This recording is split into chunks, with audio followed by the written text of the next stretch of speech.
Exercise 3.2 हम खत्म कर चुके हैं। अभी हम एक्सरसाइज 3.3 का जो इंट्रोडक्शन है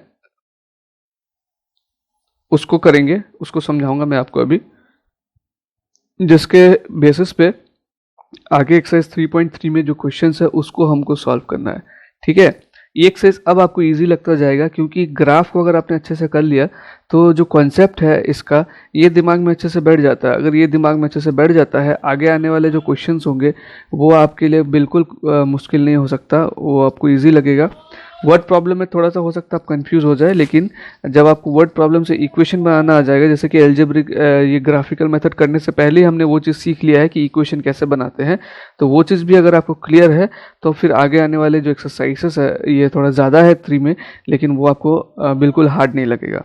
ठीक है, कैलकुलेशन में ध्यान देना। तो चलिए जल्दी से मैं स्टार्ट करता हूँ एक्सरसाइज 3.3 का एक्सप्लेनेशन। तो ये रहा एक्सरसाइज 3.3 से पहले जो इंट्रोडक्शन है हमारा, तो हमने algebraic methods of solving pair of linear equation ये हमने कर लिया है। ठीक है, और बहुत ही अच्छे से टाइम लगा के हमने सॉल्व किया है। बट एल्जेब्रिक मेथड से हमने ये देखा कि जो इंटीग्रल्स नंबर है उसको हम मतलब ग्राफ में रिप्रेजेंट करना रहता है। तो ग्राफ में हम जो इंटीग्रल्स नंबर है, जैसे इंटीजर्स हो गए, होल नंबर्स हो गए, इसको हम बड़ी आसानी से रिप्रेजेंट कर देते हैं। ठीक है, और उस तरह के क्वेश्चन को बड़ा आसानी से ग्राफिकली सॉल्व कर सकते हैं। लेकिन मान लीजिए नंबर ऐसा हो कि रूट में हो, कि √2 है एक्स का वैल्यू एंड वाई का वैल्यू है √7, तब आप कैसे उसको रिप्रेजेंट करेंगे? ऐसा नहीं कि रूट नंबर रिप्रेजेंट नहीं होता, रूट नंबर रिप्रेजेंट होते हैं, जो हमने क्लास 9 में सीख लिया है कि कैसे नंबर लाइन में रूट नंबर्स को रिप्रेजेंट किया जाता है। मतलब नॉन इंटीग्रल्स नंबर्स भी, नॉन इंटीग्रल्स नंबर मतलब इस तरह के नंबर जो आपका डेसिमल में हो, फ्रैक्शन में हो या फिर रूट में हो, इस तरह के नंबर्स को जब आप नंबर लाइन में रिप्रेजेंट करने जाते हैं तो थोड़ा सा इनकन्वीनियंट फील करते हैं। ऐसा नहीं कि ये रिप्रेजेंट नहीं हो सकता है, ये हो सकता है रिप्रेजेंट, बट थोड़ा सा इनकन्वीनियंट हो सकता है एंड वहाँ पर मिस्टेक्स होने के चांसेस बहुत ज़्यादा होते हैं, राइट। तो इसीलिए एल्जेब्रिक जो ग्राफिकल मेथड है हम सभी तरह के इक्वेशन को सॉल्व करने के लिए यूज़ नहीं कर सकते। ठीक है, इसकी ये लिमिटेशन है कि हम इस तरह के जो पेयर्स होंगे इसको हम लोग जो है रिप्रेजेंट करने में काफ़ी दिक्कत होगा, टाइम लगेगा। कि 4/13, 1/19 हमने ये सब ऑलरेडी सीख लिया है कैसे नंबर लाइन में रिप्रेजेंट होता है। मतलब ये नामुमकिन नहीं है, ठीक है, ये मुमकिन है लेकिन ये बहुत मुश्किल है। ठीक है, गलती इसमें होने का चांसेस बहुत ज़्यादा है कि इसमें, तो इसके लिए हम लोगों को क्या करना होगा? अभी एल्जेब्रिक मेथड, हमने ग्राफिकल मेथड कर लिया है, अभी हम लोग क्या करेंगे? एल्जेब्रिक मेथड, कैसे एल्जेब्रिकली हम लोग जो है किसी भी पेयर ऑफ लीनियर इक्वेशन को सॉल्व कर सकते हैं। ठीक है, आपको क्वेश्चन एक्सरसाइज 3.2 का क्वेश्चन नंबर 5 याद है? चलिए मैं उसको आपको एक बार दिखाता हूँ। ये मेथड में घुसने से पहले मैं उसको हमने ग्राफिकली ऑलरेडी सॉल्व कर लिया है, लेकिन अभी उसी को मैं जो है आपको एक बार सॉल्व करके दिखाने वाला हूँ एल्जेब्रिकली, फिर हम मेथड इसमें जो डिस्कस किया गया उसके बारे में डिस्कस करेंगे। ठीक है, तो चलिए पहले मैं आपको वो वाला जो क्वेश्चन है उसको दिखा देता हूँ दोबारा से, एंड उसमें से क्या इक्वेशन हमने बनाए थे एल्जेब्रिकली वो मैं पहले आपको दिखाता हूँ। तो स्टूडेंट्स ये था एक्सरसाइज 3.2 का क्वेश्चन नंबर 5। देखिए ऑलरेडी हमने किया हुआ है, तो इसमें हमने आंसर जो निकाला था, आंसर भी थोड़ा याद रखिएगा, आप कॉपी में नोट कर लीजिए। हमने ये निकाला था width of the garden is 16 metre and length of the garden is 20 metre. ठीक है, जिसमें हमने x को क्या लिया था? विड्थ ऑफ द गार्डन लिया था, एंड लेंथ क्या लिया था? y लिया था, है ना। क्वेश्चन को रिपीट कर देता हूँ। बोला कि half the perimeter of rectangular garden, की एक रेक्टेंगुलर गार्डन का पेरीमीटर का हाफ, जिसका whose length is 4 more than its width, जिसका जो लेंथ है वो 4 मीटर ज़्यादा है उसकी विड्थ से। ठीक है, तो उसका हाफ का पेरीमीटर का हाफ कितना है? 36 मीटर है। तो दोबारा से इक्वेशन बनाने को मैं नहीं समझा रहा हूँ, सीधे सीधे मैं इक्वेशन देख रहा हूँ। क्या हमारा इक्वेशन बना था? एक बना था y इज इक्वल टू, आप लिख लीजिए कोई कॉपी में इसको, y is equal to x+4, ये एक इक्वेशन बना था। और दूसरा इक्वेशन हमारा क्या बना था? ये रहा दूसरा इक्वेशन बच्चों, x+y is equal to 36। Equation 2 बना था ये हमारा, x+y इज इक्वल टू 36। ठीक है, और आंसर को भी नोट कर लीजिए। इसमें x का वैल्यू हमारा आया था 16 एंड y का वैल्यू आया था 20। मतलब लेंथ हमारा था x, है ना, लेंथ क्या था x एंड ब्रेथ क्या था y। ठीक है, सॉरी, ब्रेथ था x एंड लेंथ था y। तो चलिए इसको अभी मैं आपको दूसरे तरीके से सॉल्व करके दिखाता हूँ, एंड उसके बाद जो एल्जेब्रिक मेथड है वो आपको बिल्कुल पानी की तरह क्लियर होगा। ओके, तो ये आगे हम हमारे क्लास पर। अभी जो इक्वेशन था मैंने आपने लिख लिया होगा, मैं यहाँ पर लिख लेता हूँ। इक्वेशन 1 था हमारा y plus y is equal to x plus 4, y is equal to x plus 4, ये था equation 1, and x plus y is equal to 36, ये था इक्वेशन 2। ठीक है, अभी मैं क्या करने वाला हूँ, ये दोनों इक्वेशन में से ये y का वैल्यू है, मैं क्या करने वाला हूँ, पुटिंग ये जो y है x प्लस 4 पुट कर देता हूँ। y is equal to x plus 4 in equation 2 from equation 1।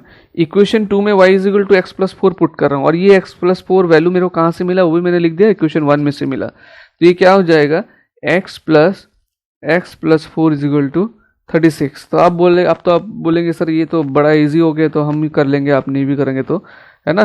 तो सही बात है, इसीलिए एल्जेब्रिक मेथड भी हमारा सीखना बहुत ज़रूरी है। मैं इसीलिए बोल रहा था कि अगर आप ग्राफिकली सीख गए हैं अच्छे से, तो कॉन्सेप्ट आपका क्लियर हो गया है, आप एल्जेब्रिक मेथड जो है बिल्कुल आपको हार्ड नहीं लगेगा। तो ये क्या हो जाएगा, 2x प्लस 4 है ना, x प्लस x क्या होता है 2x, 2x plus 4, 2x plus 4 is equal to 36। 4 को आप उधर साइड चेंज कर दीजिए, 4 का अगर आप साइड चेंज करते हैं तो क्या हो जाएगा, 2x इज इक्वल टू 36 माइनस 4, x इज इक्वल टू 36 माइनस 4 कितना होगा 32/2। देखिए x इज इक्वल टू 16, हमारा ग्राफिकली भी 16 आया था, x is equal to 16, and putting अभी y का वैल्यू भी इजीली आ जाएगा, x is equal to 16 in equation कौन सा में पुट करेंगे, इसमें पुट कर देंगे 1, तो y का वैल्यू भी आ जाएगा।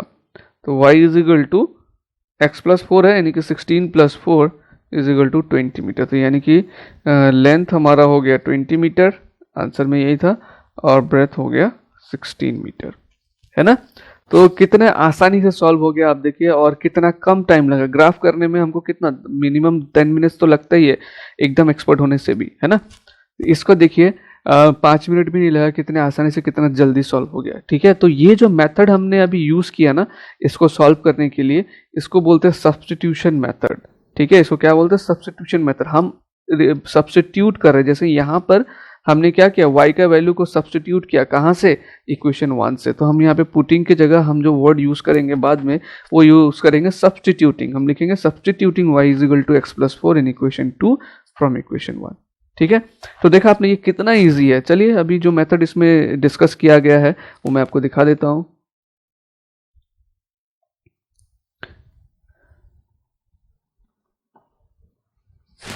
सब्स्टिट्यूशन मेथड, ठीक है, देखिए we shall explain the method of substituting by taking some example. तो मैंने एक ऑलरेडी आपको दिखा दिया है, अब थोड़ा सा डिफिकल्ट वाला इक्वेशन लेके इसको कोशिश करते हैं करने का। तो एक एग्जांपल दिया हुआ है कि 7x minus 15y is equal to 2, x plus 2y is equal to 3। यहाँ पर दो इक्वेशन दिया, आपको क्या करना है, उसमें देखिए पहला वाला इक्वेशन में ऑलरेडी हमको y का वैल्यू पता था, मतलब y is equal to x plus 4 एक रेडीमेड था, लेकिन यहाँ पर वैसा नहीं है।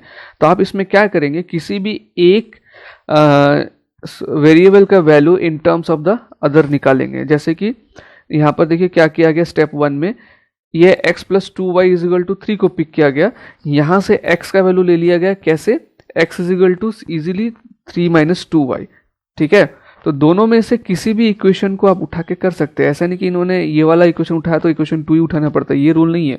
आप दोनों में से किसी को भी उठा सकते हैं। आपको ज़रा ये देखना होगा कि किससे मेरे को आसानी से मिल जा रहा है। जैसे कि आप यहाँ से अगर x का वैल्यू निकालते हैं क्या होगा, अगर यहाँ से x का वैल्यू निकालते हैं, मैं बताता हूँ इधर पे 7x minus 15y is equal to 2, तब x का वैल्यू निकालने में 2 plus 15y, x is equal to 2 plus 15y by 7। तो x का वैल्यू इस तरीके से आ रहा है, तो ये गलत नहीं है, ये भी सही है, लेकिन ये थोड़ा सा मतलब क्रिटिकल हो जा रहा है ना, फ्रैक्शन में आ जा रहा है। फिर आप इसको यहाँ पे पुट करेंगे तो फ्रैक्शन में जब कैलकुलेशन होता है वो थोड़ा सा आपको इनकन्वीनियंट लग सकता है, उसमें गलत नहीं है, लेकिन हम ये ढूंढेंगे कि किस में से हम आसानी से निकाल सकते हैं। तो इसमें से हम आसानी से निकाल सकते हैं, तो इसीलिए यहाँ पर x is equal to 3 minus 2y कर लिया। अभी ये जो x is equal to 3 minus 2y कर लिया, ये इसको हमने इक्वेशन देखिए इक्वेशन 1 2 पहले से, इसको हम इक्वेशन 3 मार्क कर दिए। अब हम क्या करेंगे, इस वाली इक्वेशन से निकाला हमने, तो हम दूसरा जो इक्वेशन बचा हुआ है उसमें वैल्यू को सब्स्टिट्यूट करेंगे। इस चीज़ को ध्यान रखना है, जिस वाली इक्वेशन से हम वैल्यू निकालते हैं हम उसमें सब्स्टिट्यूट नहीं करते हैं, हम अगला वाला जो इक्वेशन बचा हुआ है उसमें सब्स्टिट्यूट करते हैं। तो नेक्स्ट स्टेप में हमको क्या करना है, ये जो हमने x का वैल्यू निकाला है 3 माइनस 2y, ये हम इक्वेशन 1 में सब्स्टिट्यूट कर देंगे। देखिए इक्वेशन 2 का, स्टेप 2 का, substitute the value of equation x in equation 1। ठीक है, तो आप जो स्टेटमेंट लिखेंगे आप लिखेंगे substituting value of x from equation 3 in equation 1, इस तरह से। ठीक है, substituting value of x from 3 in equation 1, हम x का वैल्यू इक्वेशन 3 से किस में सब्स्टिट्यूट कर रहे हैं, इक्वेशन 1 पे। तो यहाँ पे 7x है ना, तो x के जगह पे आ जाएगा मेरा 3 माइनस 2y, ये रहा 7x यहाँ पर था, तो 7 into 3 minus 2y minus 15 is equal to 2।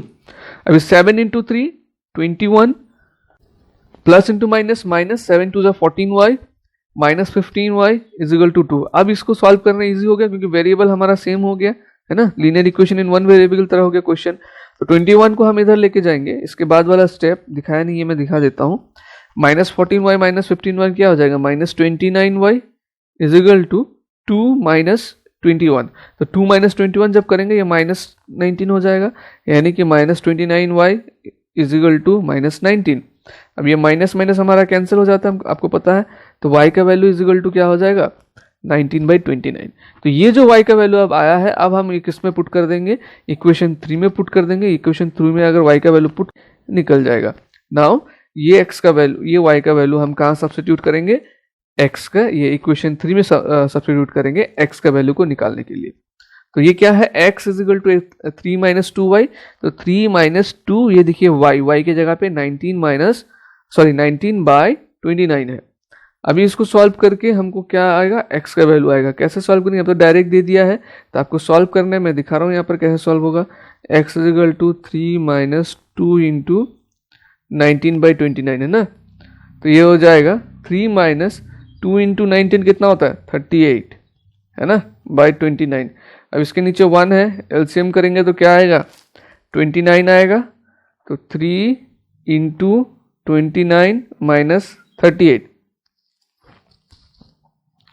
329 जो कितना होगा, 329 जो 27, कैरी ओवर टू 87 माइनस 38/29।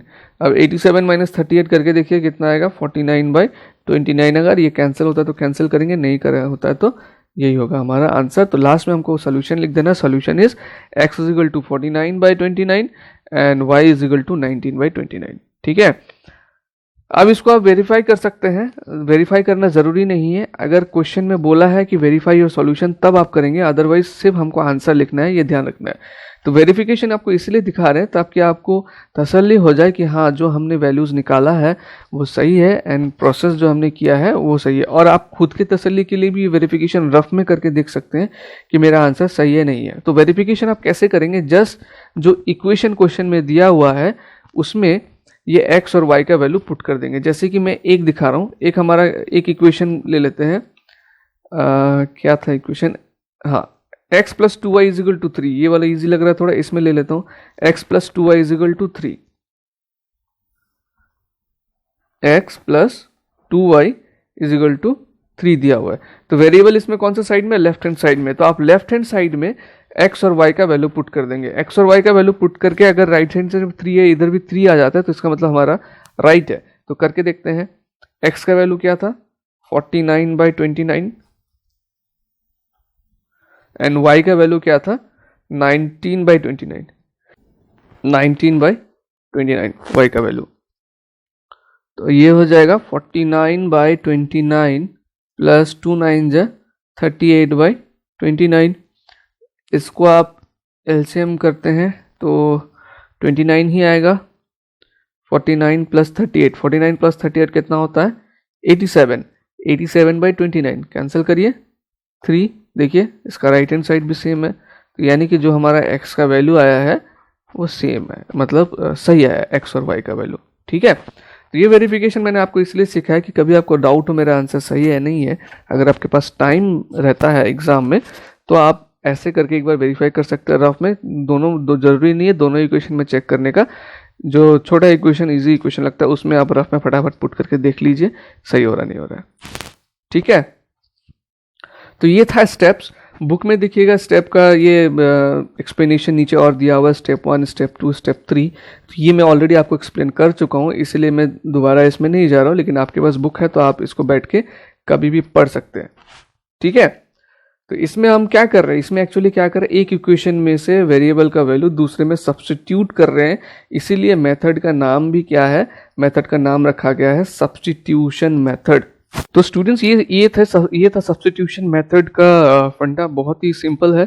आप क्या करेंगे, जो स्टेप दिया हुआ है मैंने पढ़ने के लिए तो आपको बोला ही है, आप अपने कॉपी में भी लिखेंगे। एंड 3.2 एक्सरसाइज में हमने बहुत सारे इक्वेशन बनाए होंगे जिसका भी सॉल्यूशन पॉसिबल था, जिसका एग्जैक्टली 1 सॉल्यूशन वाला केसेस था, उसको आप क्या करेंगे इस मेथड से सॉल्व करने की कोशिश करिएगा। आगे हम लोग नेक्स्ट क्लास में और भी इसका एग्जांपल्स करेंगे जिससे ये चीज़ आपके लिए और इजी हो जाए। ठीक है स्टूडेंट्स, तो मिलते हैं हम नेक्स्ट क्लास में, तब तक के लिए अपना ध्यान रखिए। Take care and bye bye.